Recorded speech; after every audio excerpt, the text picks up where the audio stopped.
चलें, देखो इधर अगली हेडिंग लगा लेना लो ना, अनुगमन वेग या अपवाह वेग। अनुगमन वेग या इसी को बताओ क्या कहते हैं, अपवाह वेग। ड्रिफ्ट वेलोसिटी क्या लिखा हुआ,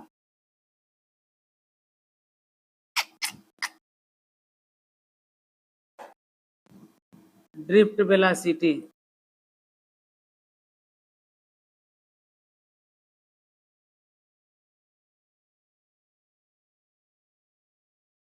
समझो थोड़ा सा ना,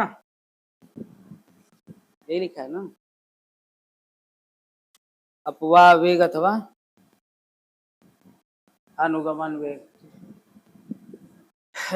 परिभाषा समझना तो थोड़ा सा भारी भरकम आती है ना। जैसे इधर देखो, एक चालक ले लोगे, ये चालक दिखाई दे रहा है, इन चालक सिरों को किसी बैटरी द्वारा जोड़ दो।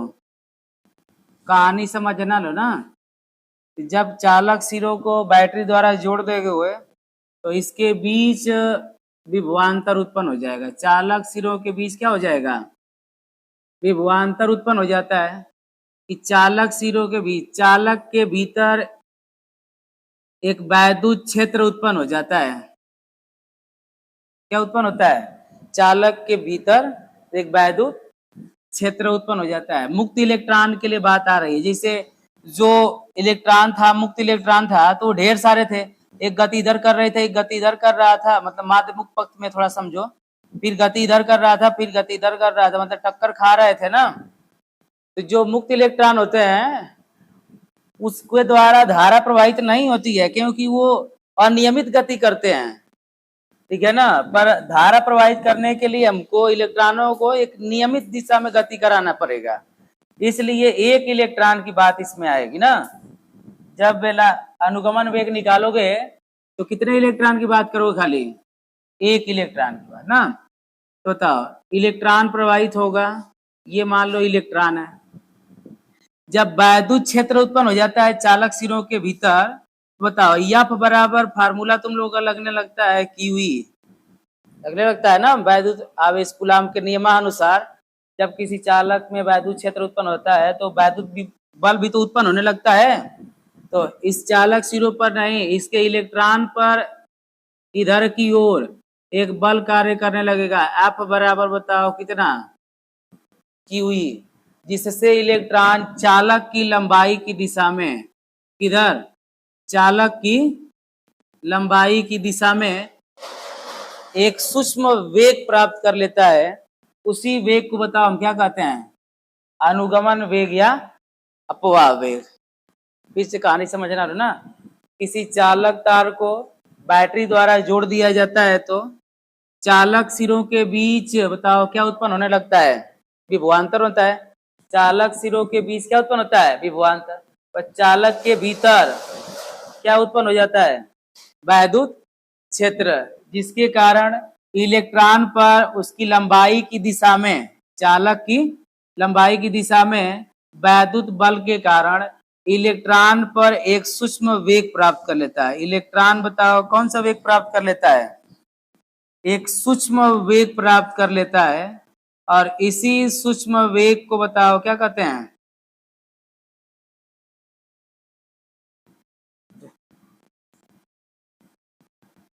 इसी सूक्ष्म वेग को अपवाह वेग या अनुगमन वेग कहते हैं ना।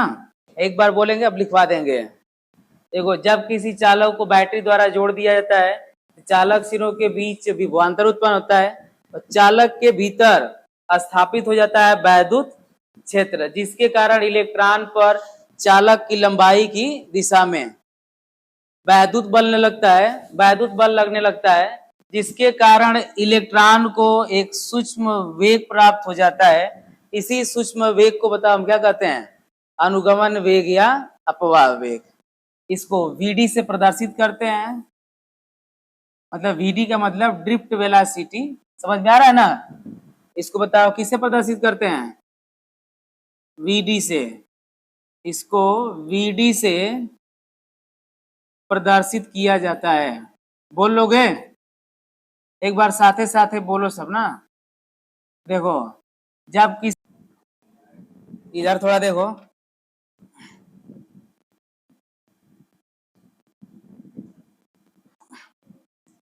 जब इलेक्ट्रॉन पे बल लगेगा तो न्यूटन के नियमानुसार त्वरण भी उत्पन्न होगा। आप बराबर बताओ क्या होता है? यम है, पर यहाँ पे ए ना लेकर बताओ क्या लोगे? अल्फा। अल्फा भी बताओ क्या है? त्वरण है। याद करो सब, अल्फा से किस त्वरण को प्रदर्शित करते थे 11 में? रेखीय त्वरण को किससे दर्शाते थे? अल्फा से या ए से थे। तो यहां से अल्फा बराबर बताओ कितना हो जाएगा? F by M. अब देखो, ये जो एफ है, समझो थोड़ा सा, जो एफ है, एफ बराबर बताओ क्या लिखे हो? Q E. तो एफ बराबर जब इलेक्ट्रॉन की बात आएगी तो इस क्यू की जगह आवेश बताओ क्या लगा दोगे? ई। लग जाएगा कि ना लग जाएगा? जब आवेश है यहाँ पे तो क्यू लिए हो, तो इलेक्ट्रॉन की बात आएगी तो इलेक्ट्रॉन पर आवेश ई ना लगता है। अरे भैया, क्यू बराबर होता है ना, अरे एफ बराबर बताओ क्या होता है? Q E. तो जब आवेश की बात आती है तो इलेक्ट्रॉन आता, मतलब क्यू लगता है। तो जब इलेक्ट्रॉन की बात आती है तो यहीं पे बताओ क्या लगा देंगे? ई। बस वो जो ई है, स्मॉल ई है, वो भी बताओ क्या है? क्यू ही ना है। ई की जगह क्या रखोगे? 1.6 गुणे 10 की पावर माइनस का 19। और इस तरह भी बताओ, ई की जगह भी बताओ कितना रखोगे? 1.6 गुणे 10 की पावर माइनस 19। बात वही है, बस क्यू की जगह क्या लगा है? ई। तो एफ बराबर बताओ क्या हो जाएगा? ई ई ई पढ़ो सब ना। अब देखो इधर, तो अल्फा बराबर हो जाएगा, एफ की जगह क्या लिखोगे? ई ई। हो गया ना? अब चूंकि पढ़े हो सब, त्वरण बराबर बताओ क्या होता है? DB by dt। याद करो सब, तत्कालिक त्वरण 11 में पढ़ाए हैं, ठीक है? तो क्या होता है? अल्फा बराबर या तत्कालिक त्वरण बराबर बताओ डीबी बाई dt। तत्कालिक वेग भी पढ़ाए हैं, तत्कालिक त्वरण भी पढ़ाए हैं। बताओ इस अल्फा की जगह यह बताओ क्या लग दोगे? DB by dt। और ये ई और ये यम, इसका इधर गुणा कर दो इधर। बताओ ये हो जाएगा डीबी बराबर ई बाई यम, और इंटू बताओ कितना? dt। अब दोनों पक्षों का समाकलन कर दो। दोनों पक्षों का समाकलन रूप ही ना हो गया। तो दोनों पक्ष का समाकलन कराओगे तो ये हो जाएगा dv। अच्छा, v के रिस्पेक्ट में कर रहे हो, तो जब तक इलेक्ट्रॉन को ऊर्जा नहीं दिए रहा होगा तो उसका वेग बताओ क्या होगा? 0। इलेक्ट्रॉन कौन सा वेग प्राप्त कर ले रहा है? अनुगमन वेग vd। और बताओ जिसका समाकलन करना होता है उसको अंदर नहीं करना था, बाहर। तो ई बाई यम बाहर, इंटीग्रेशन आप बताओ कहां से कहां तक? dt। 0 से बताओ कहां तक? t तक। समयांतराल लगेगा। बताओ इसका कराओगे तो बताओ क्या आएगा? v आएगा कि ना आएगा?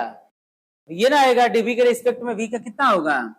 अब उतना ना हम तोड़ने जाएंगे भैया, जो सोच रहे हो सब यहाँ पे हम एक लिखें और t के रिस्पेक्ट में भी एक लिखें, फिर v का पावर 0 चढ़ाए, पावर में एक जोड़े, पावर को नीचे उतारे, बढ़ गया क्लास आगे, ठीक है ना? 0 से बताओ कहां तक? bd तक। ई बाई एम, और इसको बताओ कहां से कहां तक? t होगा इसका रिस्पेक्ट में।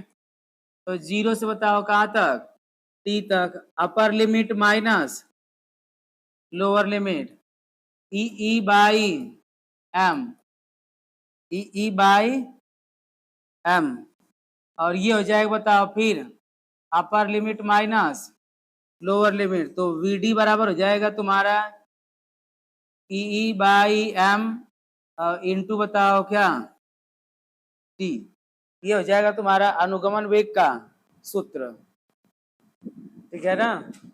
फिर इसी तरह उतारोगे सब, बस फिगर नहीं बनाओगे सब, उसके नीचे ही पूरा लिख लोगे सब। ध्यान से समझ लो एक बार ना।